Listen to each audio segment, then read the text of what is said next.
상상인데도 10억 가지고 아끼고 살 생각을 하는 거예요. 100억도 해보니까 간당간당하다는 거예요. 아니면은 이미 부족하거나. 근데 1000억 정도로 해보니까 웬만한 걸 다 할 수 있다. 1000억 원을 벌려면 조 단위 이상의 가치를 제공을 해야 1000억 원을 벌 수 있을 것 같아요. 그런 얘기를 어디 강연에서 했더라고요. 사람은 떠나도 돈은 남는다.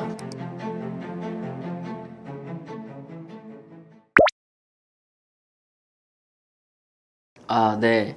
저희가 이제 10억도 해보고, 뭐 100억도 해보고 했는데, 상상을 이제 저희는 훈련을 한 번씩 하거든요. 근데 원하는 거를 마음껏 상상을 해라. 사고 싶은 거를 한번 마음껏 사보자. 비싼 것도 사보고, 비싼 집에도 들어가 보고, 비싼 호텔도 가보고, 상상을 해보자. 근데 너무 소름 끼치게 10억을 한 사람들은 집 한 채 샀다 하면은 부족한 거예요, 이미. 자기가 원하는 집을 사기에도 돈이 부족해. 그러니까 상상을 못 하는 거예요. 아, 10억 가지고는? 그러니까 상상인데도 10억 가지고 아끼고 살 생각을 하는 거예요. 그래서 야, 이거 좀 이상한데? 이게 우리가 가지고 있던 제한신념이구나. 근데 100억도 해보니까 부모님 집 지어드리고 비싼 차 타고 뭐 하고 몇 개 했더니 간당간당 하다는 거예요. 아니면은 이미 부족하거나. 그러니까 또 상상을 못해. 근데 1000억 정도로 해보니까 웬만한 걸 다 할 수 있다. 이거를 알게 된 거죠. 그래서 1000억 원 이상을 벌기로 하면 어쩔 수 없이 지금 당장의 어떤 이득보다는 지금 당장부터 이득을 만들 수도 있지만 상호 이익이 되는 걸 찾아야 계속해서 돈을 불려갈 수 있다. 약간 이 사고를 만들어주기 위해서 큰 금액으로 한 겁니다. 벌써 뭐 조 단위까지 생각하는 사람들도 있는데 약간 야, 조 단위 생각한다고 조를 벌어? 이렇게도 생각할 수 있지만 사고 자체가 바뀌는 거예요. 세상을 바라보는. 그러니까 자본주의 세상에 필요한 눈을 갖게 되는 거죠. 아, 이렇게 하면은 돈을 더 많이 벌 수 있겠구나.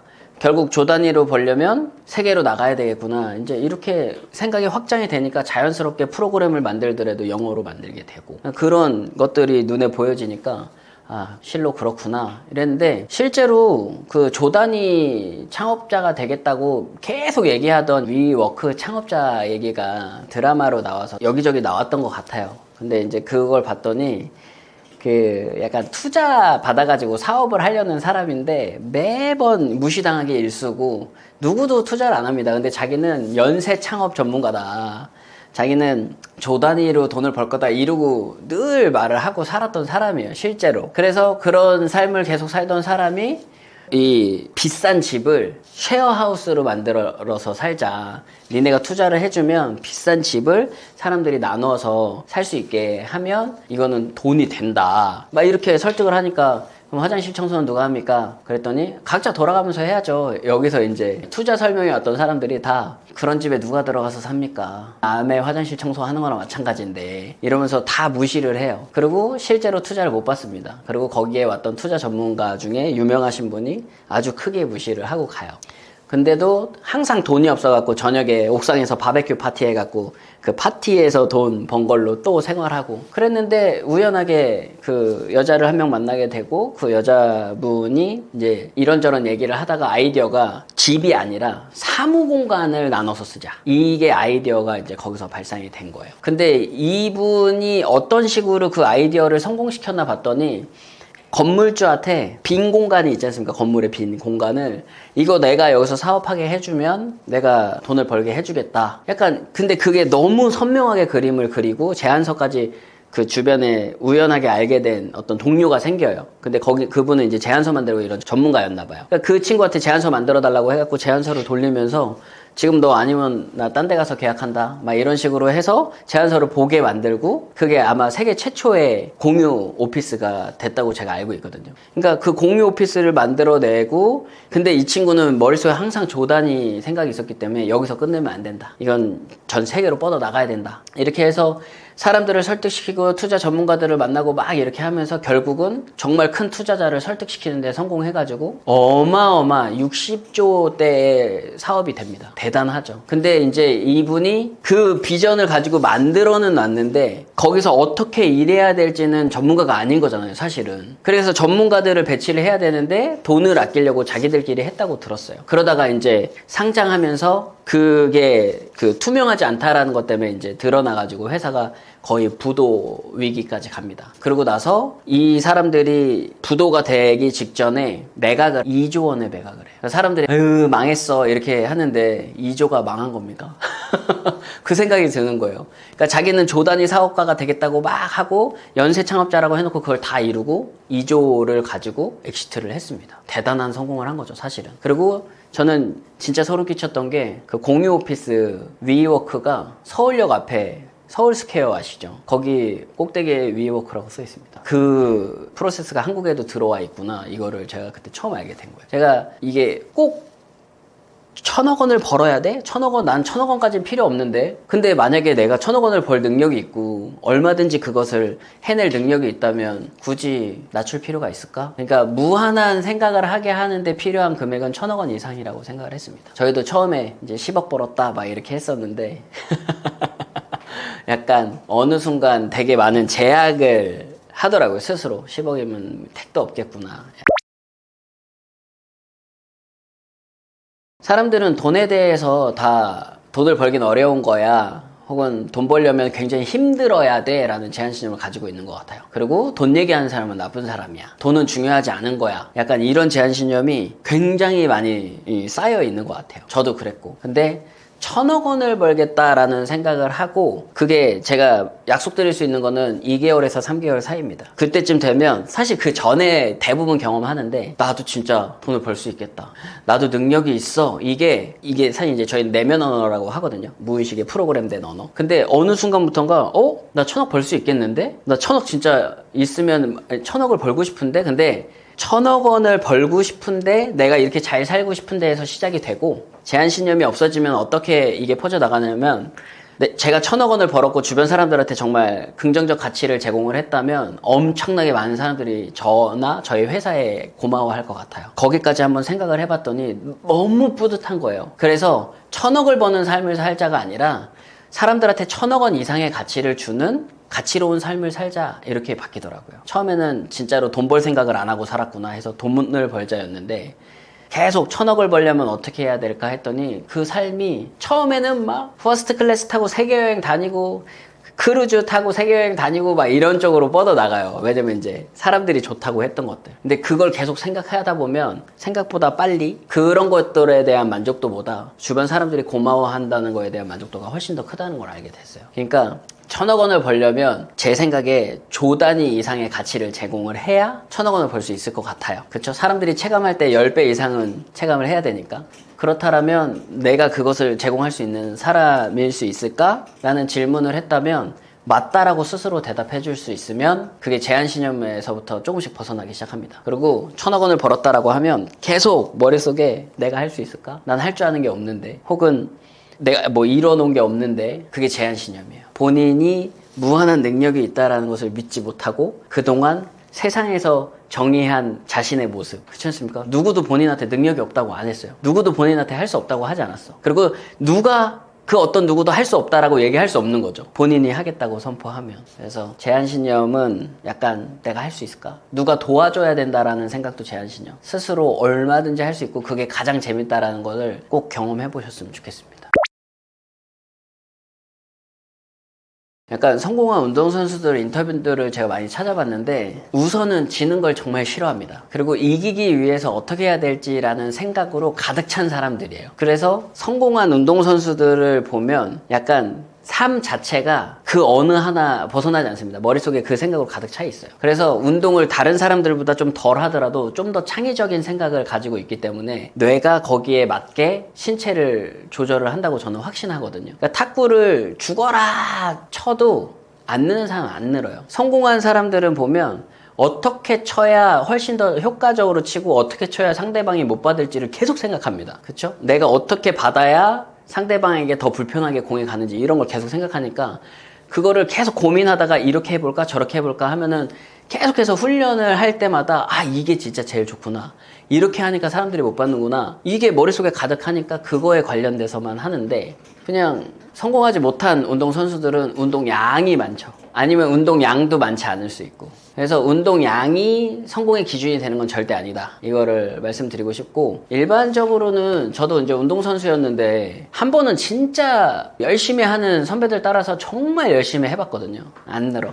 근데 가만히 제일 잘하는 사람을 봤더니 그게 진짜 지금 생각해보니까 너무 당연한 건데, 집에 가서 비디오를 본다는 거예요. 본인이 했던 경기랑 다른 사람들 자신이 싸울 상대편 경기를 보면서 아, 저렇게 하면 내가 이렇게 해야 되겠다라고 먼저 상상을 한다는 거죠. 근데 상상을 계속 하다 보니까 운동을 하면서 상대방이 차는 그 발차기가 왔을 때 자기도 모르게 상상했던 대로 반응이 나오는 거는 정상인 거예요. 왜냐면 운전을 할 때 끼어들 때 무의식 중에 반응하는 것처럼, 왜냐면 어쨌든 그 패턴이 정해져 있지 않습니까? 상대방이 끼어들 때. 근데 그 패턴을 벗어나면 사고가 나는 겁니다. 근데 그런 어떤 무의식 중에 야 이렇게 들어와봐, 그래놓고 그걸 보면서 받아차는 거를 연습을 하더라고요. 그래서 저렇게 하면은 뭐 상대방이 저렇게 차준다는 거 있어 막 이랬는데, 실제로 운동 경기에서 숨이 가쁘고 정신이 없는 상태에서 상대방이 그렇게 몸을 제스처를 하면 자기도 모르게 무의식 중에 반응을 하는 거예요. 제가 이제 태권도 선수였는데, 그러니까 저는 진짜 못했었어요. 근데 잘하는 분들은 비디오를 보고 시뮬레이션을 하고 계속 그렇게 한다는 거죠. 그래서 결국은 상대방을 이기기 위해서 어떻게 해야 이길 것이냐라는 생각을 계속 하고 있었고, 어떻게 하면 이길지 방법이 떠올랐고, 그 방법을 내 몸에 체화하기 위해서 남들보다 그 부분에 대해서는 남들보다 더 열심히 연습을 했고, 그러면 성과가 당연히 나오는, 그게 뇌과학적으로는 그렇게 운영이 되는 거라는 생각이 드는 거죠. 근데 보통 열심히만 하는 운동선수들이 진짜 많습니다. 근데 운동선수들 중에는 상상으로 한다는 사람들이 많이 있지 않습니까? 펜싱 하는 요번에 그 금메달 딴 그분도 그렇고, 할 수 있다, 할 수 있다. 그분은 본인의 일기를, 성공의 일기를 썼더라고요. 그리고 자기가 최연소 금메달리스트가 되겠다, 국가대표가 되겠다, 다 이루어졌어. 사람들은 그걸 쓰니까 이루어졌다고 하잖아요. 근데 그게 아니야. 이 친구 머릿속에는 승자의 펜싱 선수, 어떻게 하면 이길지만 고민하는 자기 뇌가 있는 거예요. 그러니까 그거를 계속 생각하느냐고 노트에다 쓴 건데, 거봐, 쓰니까 이루어지잖아. 이거는 좀 많이 왜곡된 것 같습니다. 생각입니다. 이거는 정말 한치의 고민 없이 말씀드릴 수 있어요. 그러니까 예를 들면 이런 거죠. 내가 지금 어떠한 생각이라도 할 수 있는 거예요. 예를 들어서 지금 제가 태양으로 가서 태양을 이렇게 만지고 지금 이 자리로 다시 돌아왔어. 상상이 되지 않습니까? 말만 들어도. 그게 내가 마음껏 할 수 있다라는 거. 내가 성공을 하기 위해서 어떻게 하면 성공할 수 있을까만 고민하면 뇌가 답을 찾아준다는 거. 근데 이게 제가 어떻게 뇌가 답을 찾아준다고 확신을 했냐면, 세계적인 그 연구로 성공한 사람들은 다 그 한 가지의 답을 찾기 위해서 빠져있던 사람들이에요. 그쵸? 그 우리나라에서도 허준이라는 분이 있지 않습니까? 그 퓰리처 상을 받은 그분이 수학 난제를 전 세계의 수학 천재들이라고 한 사람이 한 개도 풀기 어려운 거를 아무튼 수도 없이 풀어가지고 말도 안 되는 성과를 낸 사람인데, 이분은 본인이 유퀴즈 같은 데 나와서 인터뷰를 하는 걸 봤거든요. 그 생각밖에 안 한답니다. 그러니까 밥 먹는 것도 다른 걸 안 먹는데요. 먹던 것만, 입던 옷도, 가는 곳도 항상 그 한 가지 답을 찾을 때는 그 생각에 빠져 있어서 다른 거는 아예 곁을 안 주려고 한답니다. 그래서 그렇구나 이랬는데, 뇌과학적으로 초당 1100만 가지의 정보를 가지고 온대요. 초당 1100만 가지. 거기서 40가지 빼고 필터링 한다고 합니다. 그러면 열심히 살려고 하면 열심히 사는 것만 1100만 가지 중에 가지고 와서 40개로 남길 거고, 1000억을 벌겠다라고 하면 1100만 가지 정보 중에 1000억을 벌 수 있는 방법들을 찾아서 40가지로 남겨주겠죠. 그래서 인간은 무한한 능력을 가지고 있는데 그 무한한 능력을 쓰는 유일한 통로는 생각이구나, 이거를 이제 알게 된 것 같습니다. 기안84 같은 경우는 제가 그걸 봤어요. 돈이 중요하지 않다라고 생각하는 사람들, 뭐 돈이 다가 아니다 하는 사람들은 만나지 마라.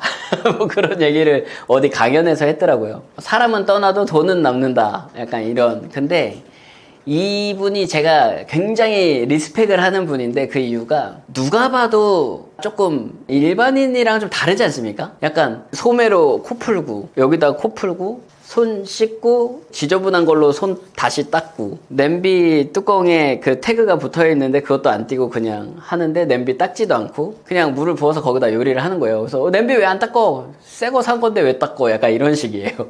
그러니까 사고 자체가 너무 단순해. 근데 본인이 작업할 때 혹시 보신 적 있으신가요? 그 그림 그릴 때 그 몰입도가 장난이 아닙니다. 그러니까 이분의 머릿속에는 그 웹툰의 세계관이 다 있는 거예요. 항상. 아마 본인이 생활하면서 사람들 만나고 사람들이 하는 행동이나 이런 거 보면서 영감을 계속 얻을 거예요. 왜? 이분의 머릿속에는 그 창작자의 뇌가 미엘린이 두꺼워져서 계속 흐르고 있으니까. 그래서 이분의 작품을 보면 우리나라의 연예인들이나 이런 본인 주변에 있던 사람들이 캐릭터가 되는 경우가 되게 많습니다. 그러니까 본인은 창작을 하는 거죠. 그리고 그 창작물은 돈이 되는 거고. 그래서 돈을 많이 버는 거는 사실은 창조의 영역이라고 저는 또 생각을 합니다. 이게 뇌가 바뀌려면 다른 생각들보다 한 가지 생각에 집중해 있는 게 가장 효과적이라고 합니다. 그래서 한 가지 생각만 하면 그렇다면 나는 뭐지? 뭘 생각하면 좋지? 근데 사실 강사로도 전국 다 다녀봤고, 그러니까 꿈이 명확하게 잡기가 어렵고 바쁜 강사는 이제 싫더라고요. 그래서 부자, 1,000억 원을 번 부자 이렇게 생각을 해서 나는 1,000억 원을 벌었다라는 것만 정말 계속 그 생각만 하고 살았는데 되게 소름 끼치는 걸 또 하나 알게 됩니다. 뭐냐면 명상할 때 호흡에 집중을 하거나 자신의 그 신체 감각에 집중을 하거나 그 한 가지에만 집중을 해서 호흡을 하고 있으면 잡생각이 막 들어오잖아요. 그러면 또 호흡에만 집중하거든요. 근데 그때 전전두엽이 활성화가 된다는 걸 알게 됐어요. 근데 그 호흡포노포노 혹시 알고 계시나요? 시청자분들은 많이 아실 수도 있을 것 같은데 호흡포노포노라고 미안해요, 용서해요, 고마워요, 사랑해요 이 말만 하면 인생이 바뀐다라는 프로그램이 있어요. 약간 좀 이상한데 굉장히 많은 분들이 호흡포노포노에 긍정적 영향을 받았습니다. 그래서 어디가 아프거나 뭐 피곤하거나 불편한 일이 일어나거나 이럴 때마다 미안해요, 용서해요, 고마워요, 사랑해요 이렇게 집중하고 있으면 그게 회복이 된다는 거예요. 그러니까 불안할 때마다 미안해요, 용서해요, 고마워요, 사랑해요 이렇게 하는 거예요. 근데 그 한 가지 생각에 또 집중을 하다 보면은 내가 의식적으로 생각하는 시간이 길어지니까 자연스럽게 전전두엽이 활성화가 되는 겁니다. 그래서 1,000억 원을 벌었다라는 생각을 계속 하고 있으면 내가 내 생각의 주인이 되는, 그러니까 원하는 생각 한 가지에만 계속 생각하고 있으면 내가 스스로 생각할 수 있는 힘이 생긴다는 거죠. 그래서 어쩌면 직장을 다니고 있든 사업을 하고 있든 아니면 집에서 쉬고 있든 어떤 상황이든 전혀 상관없는 것 같아요. 그냥 나는 1,000억 원을 벌었다라는 생각이 다른 생각으로 인해서 방해받지 않을 정도로 그 생각만 계속 할 수 있는 훈련을 할 수 있다면 그 뒤로는 본인이 하고 있는 생각마다 굉장히 큰 힘이 나는 거예요. 그러니까 기분 나쁠 때 있지 않습니까? 근데 이게 기분 나쁜 게 풀리질 않아. 근데 지금은 기분 나쁜 일이 있으면 나는 1,000억 원을 벌었다 이렇게 하거든요. 생각보다 금방 풀리고 이 일이 중요하지 않아지는 경우들이 있어요. 그러니까 문제에 자꾸 집중해 있지 않고 해결을 어떻게 해서 내가 기분이 더 좋아질 거냐에 집중을 하게 되니까 뇌가 답을 자꾸 찾는 거예요. 그러니까 이게 문제야 저게 문제야 이렇게 했어야 되는데 이게 아니라 원하는 생각을 계속 훈련하다 보니까 이렇게 했어야 되는데 굳이 나 원하지 않는 생각하고 있네. 내가 원하는 건 이거야. 난 이렇게 해서 훨씬 더 사람들이랑 긍정적으로 윈윈하면서 살고 싶어. 그래, 나는 내 능력을 깨워서 성공하고 싶은 거야. 나만 잘하면 돼. 약간 그런 자꾸 자기 암시가 되게 쉽게 돼요. 처음에는 괜히 원하는 생각 한다고 이것만 하고 있어서 배달을 더 많이 해야 되는 거 아닐까, 약간 이런 생각을 하거든요. 이런 생각을 해서 더 안 좋아진 거 아닐까. 근데 그거는 기존에 있던 내 회로가 제가 가지고 있던 생각 구조를 자꾸 들어 올려주는 것일 뿐이지 얼마든지 뇌가 바뀔 때까지 생각할 수 있다. 그리고 뇌가 바뀌면 원하는 생각에 훨씬 더 오랜 시간 집중할 수 있다. 본인이 대부분 전두엽과 전전두엽이 활성화가 안 되고 뇌가 망가져 있다라고 그러더라고요. 핸드폰 보느냐고 스스로 생각하는 방법을 잃어버린 거예요. 근데 나는 1,000억 원을 벌었다라는 말을 계속하고 계속 생각하려면 스스로 생각해야 되잖아요. 그러면 자연스럽게 내 뇌가 활성화가 되는데 부자의 뇌로 활성화가 된다는 거죠. 이게 제가 명상 진짜 오래 했고 호흡포노포노도 오래 했고 이랬는데 힘들고 괴로울 때는 아주 도움이 돼요. 명상을 한 30분 하고 나면 마음의 평화가 찾아옵니다. 근데 원하는 걸 이루는 거랑은 너무 상관이 없는 거예요. 그러니까 힘든 게 해결되는 명상만 했던 거죠. 근데 1,000억 원을 벌었다 계속 생각하고 있다가 어느 순간 아이디어에 딱 몰입이 돼서 빠져들어서 그 생각만 하고 있으면 그 명상하고 났을 때의 편안함보다 훨씬 더 뭔가 가치를 만들어내고 있다는 거에 대한 긍정적 그 기대까지 뇌가 활성화가 되는 거를 느낍니다. 대표님들께서 생각하는 만큼 보게 되고 생각하는 것만큼 경험하게 되는 거는 이미 알고 계실 거라고 저는 확신합니다. 이제 그 무한한 능력을 좀 체험을 하실 수 있는 그런 방법을 우리가 알게 됐으니까 크게 생각해서 크게 원하는 생각을 하면서 내가 이런 능력이 있었어? 내가 이렇게 가치를 만들 수 있는 사람이었어? 혹은 내가 제공하는 가치가 사람들을 이렇게 기쁘게 해? 이런 것들을 같이 체험할 수 있으면 좋을 것 같고요. 또 덩달아서 그 자본주의 사회니까 그 가치를 또 돈으로 이렇게 가지고 가서 나와 내 가족들 그리고 내 주변 사람들이랑 같이 충분히 나누면서도 살 수 있는 그런 삶으로 같이 살아갈 수 있으면 너무 행복할 것 같습니다.